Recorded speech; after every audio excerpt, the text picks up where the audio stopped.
Hello and welcome to yet another episode of History Time.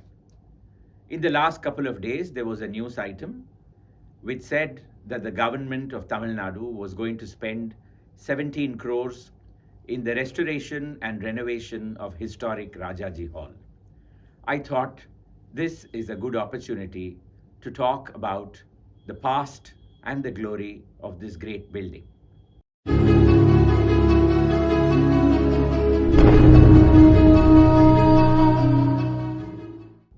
For this, we need to go back to the early days of the British in Madras city. When they came here in 1639, as we all know, they began construction of Fort St. George, which was completed 1 year later. And thereafter, the fort kept expanding. The executive head of the government of Tamil Nadu today is the Chief Minister.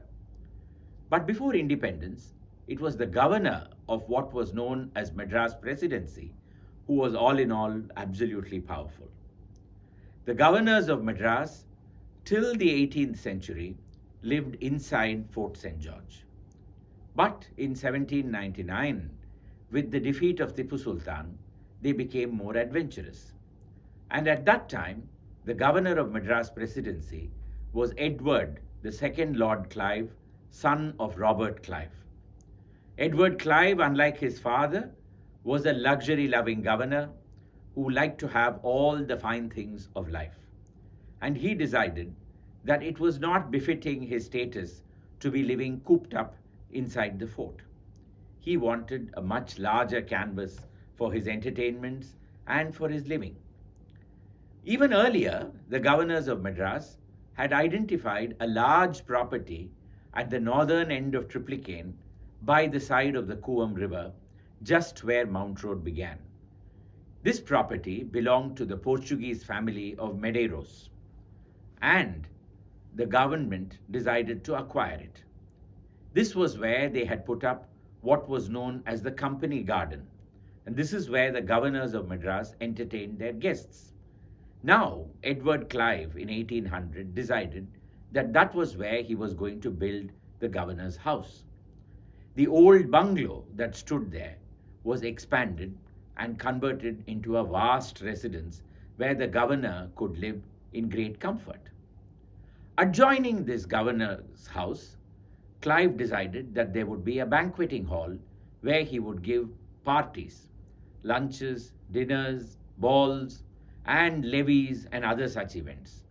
And for this, he commissioned Goldingham, who was the astronomer royal and the consulting architect of the government of Madras, to come up with a suitable design.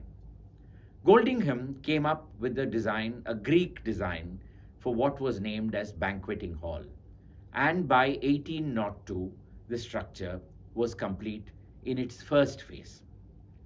This involved a narrow flight of steps going up, and then a set of columns, each of them 32 feet in height, and on entering it, you entered into a vast hall which had a height of almost 70 feet. And under this building, which stood at a height of 15 feet, were storerooms in which various items could be kept. This became the principal area of entertainment for the governors of Madras.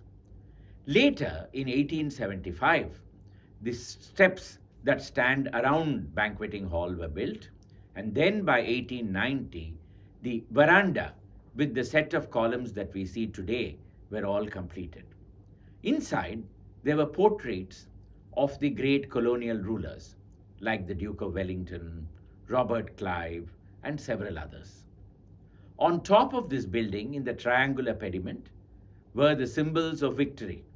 On the rear of the building, the pediment carried the name of the Battle of Plassey, and in front, it carried the name of the Battle of Srirangapatnam, which resulted in the defeat of Tipu Sultan.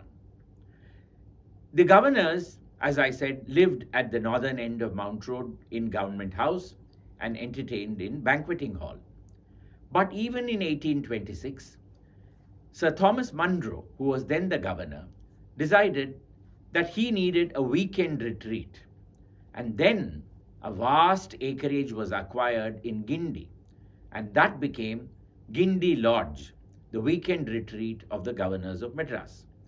Thereafter, till 1947, from 1826 till 1947, the governors, when they were in residence in Madras city, lived in Government House on Mount Road between Monday and Friday, and then on Saturday and Sunday they moved to Guindy Lodge. And this arrangement went on. In 1947, with the coming of independence, it was decided that two government houses were not needed, and that the governors would thereafter live in Guindy, which became the Raj Bhavan. The banqueting hall, which stood at one end of Government House, was then given over for other kinds of entertainment, exhibitions, conferences of various kinds. You must remember that in those days, Madras city did not have an auditorium, or it did not have five-star hotels where conventions and seminars and conferences could be held. Even in the 1850s, this banqueting hall was used for events of that kind. The first industrial exhibition of Madras Presidency was held in that building in 1857-1858. And that is how it continued through the 1940s and the 1950s. When the government of Madras wanted to honor a visiting dignitary, banqueting hall would be opened up and the events would be conducted over there. When Queen Elizabeth II came to Madras city, this is where a party was held, for instance. When M.S. Subbulakshmi had to be honored, when Ariyakudi Ramanuja Iyengar had to be honored in Carnatic music, this is where it was held. By this time, this banqueting hall had acquired a new name. It was called Rajaji Hall, after the first Indian Governor General of independent India. In the 1960s, towards the end of the 1960s, Rajaji Hall began to be used for a purpose that is very familiar to all of us. Whenever a prominent Tamil leader died, his or her body was brought to the steps of this building and placed over there so that the public of the city could pay homage to the departed soul. And that sadly became the sole purpose of Rajaji Hall for many years. Periodically, the government would undertake renovation and restoration, but the hall was hardly used for any kind of entertainment or any kind of event. A heritage building does not survive if it is not put to good use. It is not enough if it is just kept locked up and left to the elements. It destroys by itself over a period of time. Now, with the government having decided that it would be spending 17 crores for its restoration, it is important that the government also realizes that it needs to make this hall available to the public of this city for various kinds of events and programs that they would like to conduct. It would also bring in revenue to the government, and it will also ensure that the building is maintained. You will be wondering as to what happened to the government house that stood next to Rajaji Hall. Well, in 2008-2009, it was decided that the new Tamil Nadu Secretariat and Assembly building would be built in the place where that structure stood. That building, which had lasted for almost 300 years, was imploded with dynamite and removed. All the trees that were in that area, by which time it was known as the Omandurar government estate, all the trees were removed and the new assembly building was completed by 2010. There was then a change of government, and the new party in power decided that that building would become a multi-speciality super referral hospital, which is how it is functioning even today. Rajaji Hall stands one side of this building completely lost and looking incongruous in that entire setting. Time alone will tell us as to what is going to happen to the assembly building, or now the hospital building, and Rajaji Hall. Let us hope for the best. Bye for now.